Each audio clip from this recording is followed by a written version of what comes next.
Hi, guys. It's me again with chapter 11 from The Case of the Kidnapped Candy. This chapter is entitled Too Many Questions. And as you recall, at the end of chapter 10, um, they had suggested, one of the characters had suggested, let's see who that was. Mike suggested that they go talk to Ralphie. And then Mila and Jigsaw had noted that it seemed like everybody was a suspect. So I'm going to read chapter 11, Too Many Questions. Keep in mind that I do want you to answer some questions. It's kind of funny that that's what it's called, Too Many Questions. At the end of this session, you can answer these questions. If you do need to pause the video, you can pause the video and answer the questions while the video is playing. I'm having a hard time today. I don't know what's going on. You can tell there's only 9 days of school. Sorry. Read or answer the questions. You could stop the video or wait till it's over to answer them if you remember. Whew, I'll be okay. Anyway, we need summer vacation, right?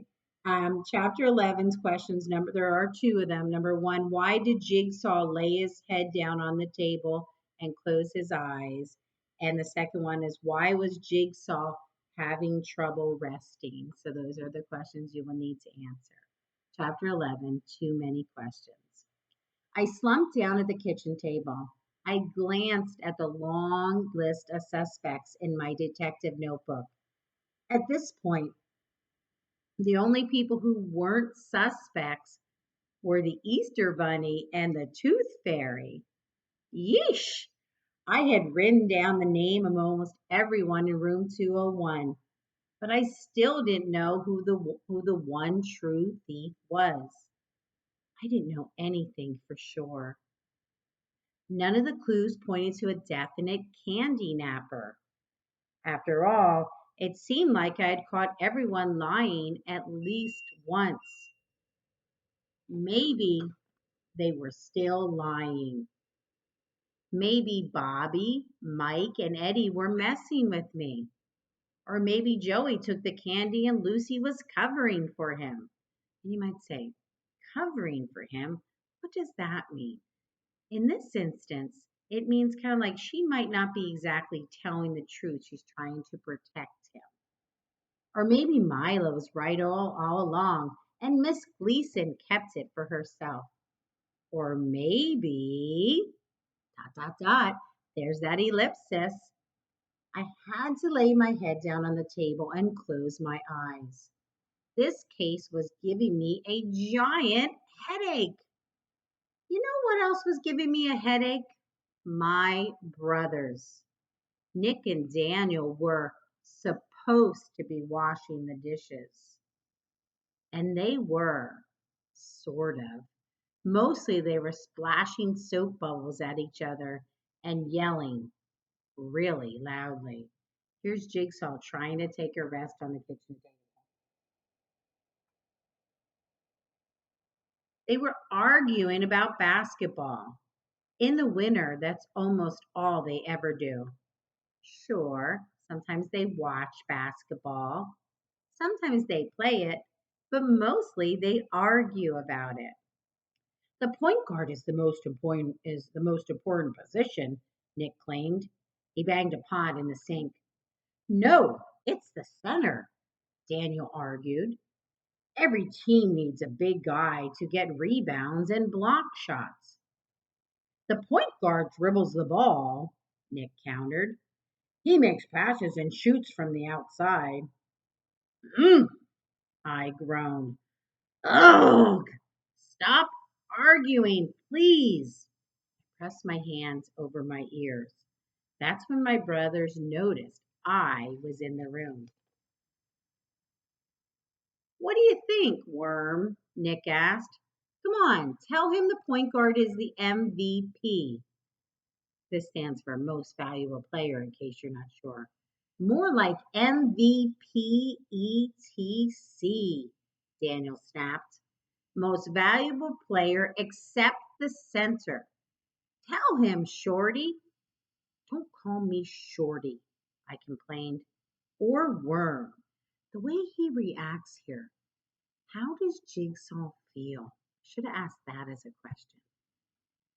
Hopefully, you're thinking to yourself or you said out loud, he's feeling very aggravated or frustrated by the fact that his brothers call him these nicknames Shorty, Jigsaw, Shorty, Worm.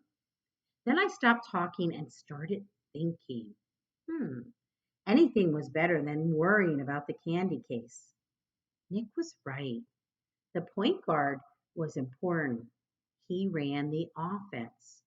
But so was the center, just like Daniel said. The team needed tall players. So who was the most valuable player? I suddenly remembered what Miss Gleason said about all the parts of the poem working together. I remembered Mr. Lorenzo giving everyone little jobs and turning our class into an orchestra. Here he is with his brothers are trying to soap around doing the dishes, and Jigsaw's in the back feeling very frustrated.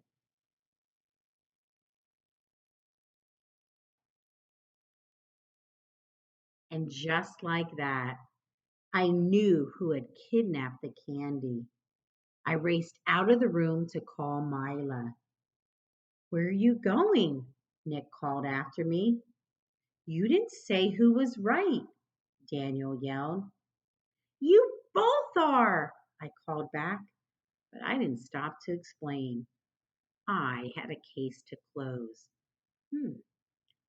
Still not sure.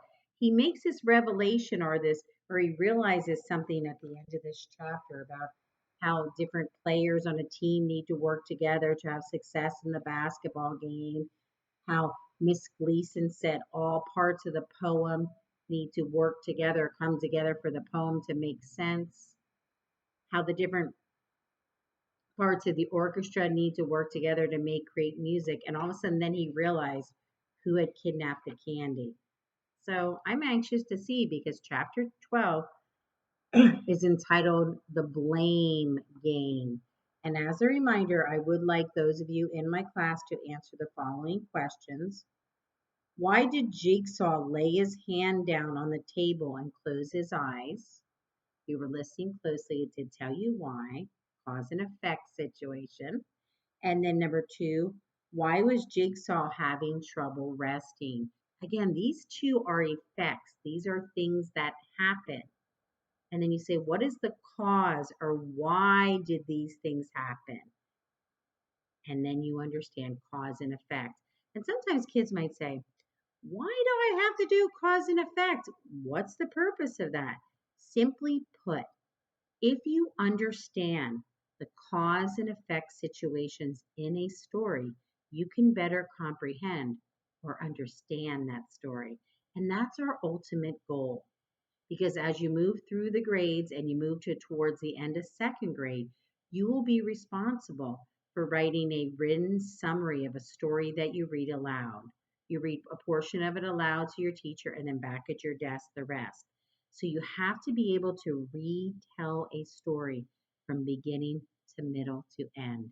And if you really start to begin understanding problem and solution, cause and effect, that task that you'll have to do in a couple years will become very easy for you.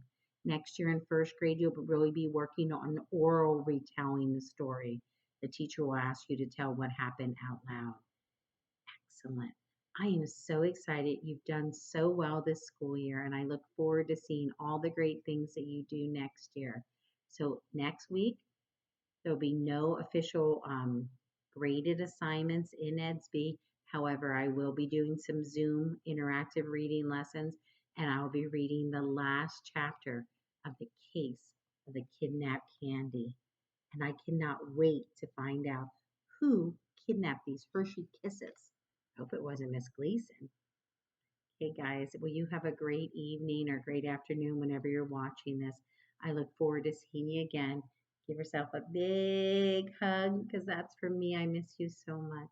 I love you. Take care. Bye bye.